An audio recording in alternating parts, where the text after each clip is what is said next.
La Terre vient de vivre sa semaine la plus chaude jamais mesurée après un mois de juin déjà marqué par les records de température.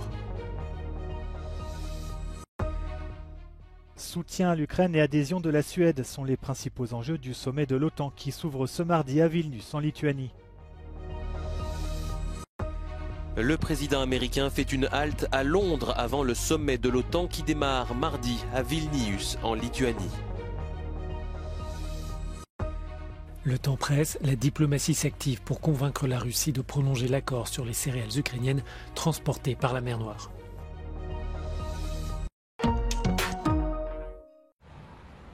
Après un mois de juin record, notre planète vient de connaître sa semaine la plus chaude jamais mesurée selon l'Organisation météorologique mondiale.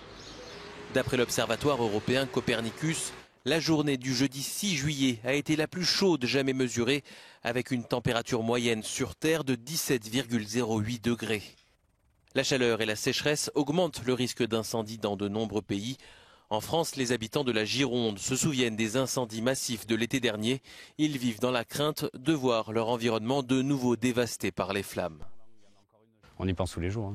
On en a quand même dans le coin de la tête. Même la nuit, on ne dort pas bien. Enfin, pour moi, mon compte, j'ai toujours le truc que ça reparte. Tant qu'on ne nous aura pas dit que c'est 100% éteint et qu'il y a toujours un risque, même un gros risque. La chaleur a aussi des conséquences sur la santé. Sur les 3 mois de l'été 2022, plus de 60 000 décès seraient attribuables aux fortes chaleurs sur le continent européen, d'après une étude publiée ce lundi dans la revue scientifique Nature Médecine. Soutien à l'Ukraine et adhésion de la Suède sont les principaux enjeux du sommet de l'OTAN qui s'ouvre ce mardi à Vilnius en Lituanie. Pendant 2 jours, les dirigeants des 31 membres de l'Alliance doivent discuter de possibles engagements de fourniture d'armes sur le long terme à Kiev. La question d'une future adhésion de l'Ukraine doit aussi être débattue, mais sur ce point, la prudence est de mise. And we have also reiterated again and again that of course it is for the allies and Ukraine to decide when the time is right to invite Ukraine to be a full member. The most urgent task now is to ensure that Ukraine prevails as a sovereign and independent nation in Europe, because unless Ukraine prevails, then there is no membership issue to be discussed at all. À la veille du sommet, les pays baltes ont, dans une déclaration commune, mis la pression pour que des avancées concrètes sur la question de l'adhésion de l'Ukraine à l'OTAN soient faites à Vilnius. We reiterate, we repeat our plea, our call to the members of the alliance to commit, to extend a clear commitment to Ukraine that it will become a member of NATO, and to prepare to agree on a clear path on how this will happen. De son côté, le Kremlin a mis en garde l'Alliance contre une adhésion de Kiev qu'il considère comme une menace. Cela aurait des conséquences négatives pour la sécurité européenne, a indiqué Moscou.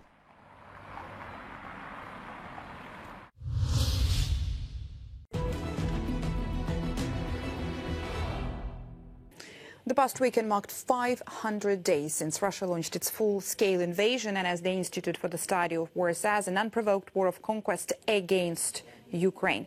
The think tank adds the Russian military intended to take Kyiv in 3 days, but failed to accomplish any of its intended objectives in Ukraine. In its latest intelligence update, the UK Defence Ministry says after a lull during June 2023, over the last several days, Bakhmut has again been the site of some of the most intense fighting along the front. Ukraine's Deputy Defence Minister says that the country's forces have registered a definite advance on the southern flank of Bakhmut. Now, the UK Defence Ministry says Ukrainian forces have made steady gains to both the north and the south of the Russian-held town, adding that the Russian defenders are highly likely struggling with poor morale, a mix of disparate units and limited ability to strike Ukrainian artillery. Now, the Russian leadership almost certainly see it as politically unacceptable to concede Bakhmut, which has a symbolic weight as one of the few Russian gains in the last 12 months. However, there are highly likely few additional reserves to commit to this sector. The Institute for the Study of War says Ukrainian forces have secured and retained the initiative and are conducting counteroffensive operations along most of the front line with the Russian forces almost entirely on trying to hold on to the Ukrainian lands they still occupy. With Western assistance, Ukraine has ensured its independence, but faces the critical task of liberating the strategically vital territory still under Russian control. À une semaine de l'expiration de l'accord sur les exportations de céréales ukrainiennes par la mer Noire, des incertitudes demeurent toujours sur la menace russe de ne pas prolonger le compromis. Moscou estime que les pays pauvres ne reçoivent pas plus de 3% des 30 millions de tonnes de la production venue d'Ukraine et des autres biens alimentaires exportés par Kiev depuis un an. Une accusation rejetée par la Commission européenne. Russia, even though it's claiming that the deal is profiting Europeans or Ukrainians, Russia is actually recording increased profits from their own trade in fertilizers and wheat and grains, which they are also stealing from Ukraine.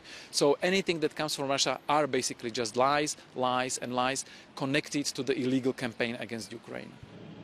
Moscou demande la levée de différentes barrières concernant ses propres exportations. L'une des principales réclamations est la réintégration de la Banque agricole russe dans le système international de paiement SWIFT. L'initiative a été négociée par les Nations Unies qui reconnaissent les inquiétudes en la matière de la Russie. Russia has made some reasonable requests about what needs to happen in order for it to be able to have its exports on world markets. And those exports are not under sanction and should be allowed to reach world markets. But there have been different hurdles, bureaucratic hurdles, legal hurdles, hurdles involving what decisions businesses are willing to take and are not willing to take. La Turquie est l'autre médiateur dans ce dossier. Le président ukrainien s'est rendu sur place pour défendre une prolongation de l'accord.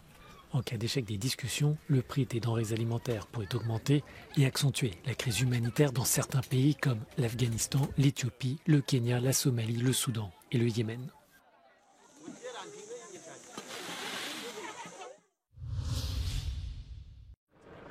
Avant le sommet de l'OTAN qui démarre mardi à Vilnius, Joe Biden a fait une halte ce lundi à Londres pour rencontrer le Premier ministre britannique et évoquer l'aide à l'Ukraine et sa volonté de rejoindre l'Alliance Atlantique.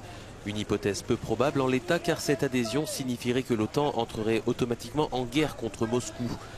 À la veille du sommet de l'OTAN, Washington et Londres affichent leur unité.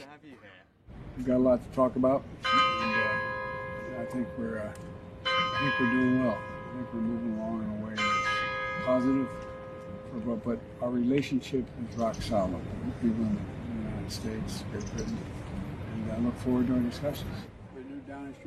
Le président américain a également rencontré le souverain britannique ce lundi au château de Windsor. Joe Biden était absent lors du couronnement du roi Charles III en mai dernier. Les deux hommes ont échangé notamment sur le réchauffement climatique, sujet cher au roi. Charles III a longtemps milité pour faire de la cause environnementale une priorité, en sensibilisant l'opinion publique sur ce sujet.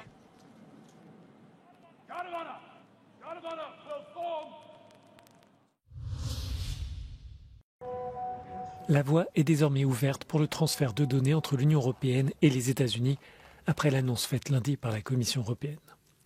La Cour de justice de l'Union avait bloqué il y a 3 ans les conditions qui encadraient jusqu'alors les échanges d'informations personnelles des Européens vers des entreprises américaines. Après de longues querelles politiques, l'institution propose désormais le cadre de protection des données Union européenne-États-Unis. Selon le commissaire européen en charge de la justice, ce texte veille à ce que les données européennes bénéficient d'un niveau de protection adéquat. With the adoption of the adequacy decision, personal data can now flow freely and safely from the European Economic Area to the United States without any further conditions or authorizations. Therefore, the adequacy decision ensures that data can be transmitted between the European Union and the US on the basis of a stable and trusted arrangement that protects individuals and provides legal certainty to companies. La Commission se dit convaincue que ces nouvelles règles répondront aux exigences de la Cour de justice de l'Union qui s'inquiétait de l'accès par les renseignements américains aux données des citoyens européens. Mais Max Schrems, le défenseur de la protection de la vie privée, qui a fait échouer les 2 précédents accords de transfert d'informations entre l'Union et Washington, a d'ores et déjà annoncé qu'il ferait appel de cette décision. Pour Victoria Espinel de l'association américaine Software Alliance, l'accord reste un soulagement après des années d'incertitude, même s'il est déjà contesté. We represent software developers in the United States and around the world, but this is really about the customers of our companies. Those are the businesses in every sector of the economy that rely on being able to transfer data for all sorts of reasons, including payroll. This is very important to companies. So having a straightforward, predictable way to transfer data is very important for the economy. L'une des principales nouveautés du dispositif est ce que la Commission appelle le système de recours à 2 niveaux. Les plaintes des Européens concernant l'accès illégal à des données par les services de renseignement américains pourront désormais être examinées et résolues par une cour chargée du contrôle de la protection des données.